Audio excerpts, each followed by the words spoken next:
ಇವರು ಭೀಮಣ್ಣ ಅಂತ ಗೊತ್ತು, ಶಿರ್ಸಿ MLA. ಇವ್ರ ತಾಯಿ ತಮ್ಮ ಅಂತ ಹೇಳಿದ್ರೆ I can work normal work ಮಾಡ್ಬೋದು. ಫುಲ್ ಫ್ಲೆಜ್ ಆಕ್ಷನ್ ಬಂದ್ಬಿಟ್ಟು ಮಾರ್ಚ್ ಎಂಡ್ ಇಂದ ಮಾಡ್ಬೋದು. ನೀವು ಹೋಗ್ಬೇಕಾದ್ರೆ ಎಮೋಷನಲ್ ಆಗಿ ಒಂದು ತಿಂಗಳ ಫಸ್ಟ್ ಟೈಮ್ ಮನೆ ಬಿಟ್ಟು ಹೋಗ್ತಿದ್ದೀರಿ.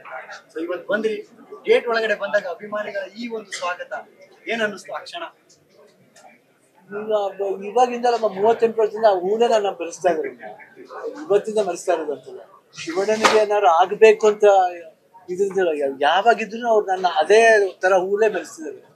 ಅದು ನನಗೇನು ಅದಕ್ಕಿಂತ ಹೆಚ್ಚೇನಂದ್ರೆ ಅವ್ರ ಪ್ರೀತಿ, ಅವ್ರ ಕಾಳಜಿ ಇದೆಯಲ್ಲ ಪ್ರತಿಯೊಬ್ಬರಿಗೂ ಹೋಗಿಲ್ಲ, ನನಗೆ ಅದು ಬಹಳ ಟಚ್ ಆಯ್ತು. ಕಿಂಗ್ ಇಸ್ ಬ್ಯಾಕ್ ಅಂತ ನಿಮ್ಮನ್ನ ಇವತ್ತು ವೆಲ್ಕಮ್ ಮಾಡಿದ್ರು ಎಲ್ಲ ಅಭಿಮಾನಿಗಳು. ಕಿಂಗ್ ಇಸ್ ಬ್ಯಾಕ್ ಅಂತ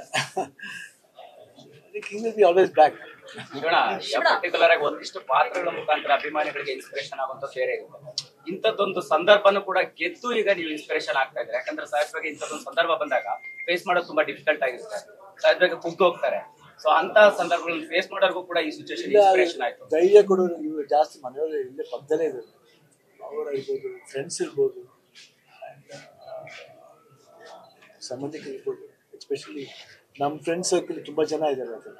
ವರುಣ್ ಇರ್ಬೋದು, ಇಲ್ಲ ನಮ್ಮ DKD ಒಂದು ಬ್ಲಾಕ್ ಇದೆ, ಅನುಶ್ರೀ, ಅಕ್ಷಿತಾ, ಚಿನಿ ಪ್ರಕಾಶ್ ಅವರು, ವಿಜಯರಾಘವ ಅವರೆಲ್ಲ ಶೂಟ್ ನಡೀತಿರ್ಬೇಕಾದ್ರೆ. ಆಮೇಲೆ ಅರ್ಜುನ್ ಜನ್ಯ, ರಮೇಶ್ ರೆಡ್ಡಿ ಅವರು, ಶ್ರೀಕಾಂತ್, ಎಲ್ಲರೂ ನಾಗಿ, ಪುನೀತ್, ತುಂಬ ಜನ ದೇ ಆರ್ ಆಲ್ವೇಸ್ ಬಿಹೈಂಡ್.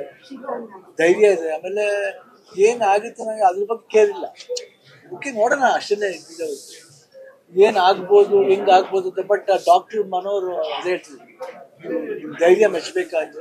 ಹೆಂಗ್ ಓಪನ್ ಆಗಿ ಹೇಳಿದ್ದೀರಾ, ಇವತ್ತು ಇನ್ಸ್ಪಿರೇಷನ್ ಆಗಿರುತ್ತೆ. ಅವ್ರು ಬಂದು ಏನೇನಿಲ್ಲ ಆಗಿ ಎಲ್ಲ ಆಯಿತು, ಒಂದು 3-4 ಡೇಸ್ ರಿಪೋರ್ಟ್ ಬಂದು, ಪೆಥಾಲಜಿ ರಿಪೋರ್ಟ್ ಬಂದು ಕ್ಯಾನ್ಸರ್ ಫ್ರೀ ಅಂತ ಬಂದು. ಸೊ ಅದೇ ಹೈಯೆಸ್ಟ್, ಅದಕ್ಕಿಂತ ಇನ್ನು ಹೆಚ್ಚು ಇನ್ನೇನು ಬೇಕು ಹೇಳಿ. ನ್ಯೂಸ್ ಫಸ್ಟ್ ನಿರ್ಭೀತಿಯಿಂದ ನಿಮ್ಮ ಪರವಾಗಿ.